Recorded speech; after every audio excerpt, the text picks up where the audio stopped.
السلام عليكم. معكم مدام صفاء بوحوس. انا مهندسه منظريه خريجه من معهد الحسن الثاني للزراعه والبيطره، وانا هنايا بصفتي نائبه رئيس الجمعيه المغربيه للمنظريين. احنا هنايا حقيقه فرحانين بزاف باش نكونوا حاضرين في هاد جاردن اكسبو، وحنايا اصلا بارتنير اوفيسيال هنايا معاهم. وعجبنا الحال اننا كاينين بزاف ديال الناس اللي كيخدموا في هذا الدومين، كاع المهندسين المنظريين اولا كاع المنظريين سواء تقنيين اولا مالين الشركات اللي عندهم كيديروا كيخدموا في تهيئه المناطق الخضراء مجموعين هنايا. دونك فرصه ان شي يعرف شي. وبهذه المناسبه جينا حنايا عندنا ستاند ديالنا، بغينا نعرفوا بالجمعيه ديالنا. هذه الجمعيه المغربيه للمنظريين بدات في 1985 في الوقت اللي ما كانش كاع كتمعروفه هذه المهنه ديال المهندس المنظري.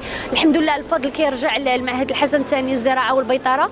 وحنا هنايا كنحاولوا نعرفوا الناس باش نحاولوا ندخلوا معنا لو ماكسيموم ديال لي بيزاجيست يدخلوا معنا المنظريين سورتو باك بلس 5 باش نكون عندنا واحد الهيئه، واحد لوغدغ ان شاء الله دي يكون لوغدغ ديال المهندسين المنظريين ان شاء الله باذن الله. وكنحاولوا يعني لا ميسيون ديالنا ولا الهدف الاسمى ديالنا وانا نعرفوا بالمهنه ديالنا ويعرفوا بالاهميه ديال يكون عندك مهندس منظري سواء في شي شركه او لا في شي اداره او لا في يعني في كاع التهيئه ديال المدن.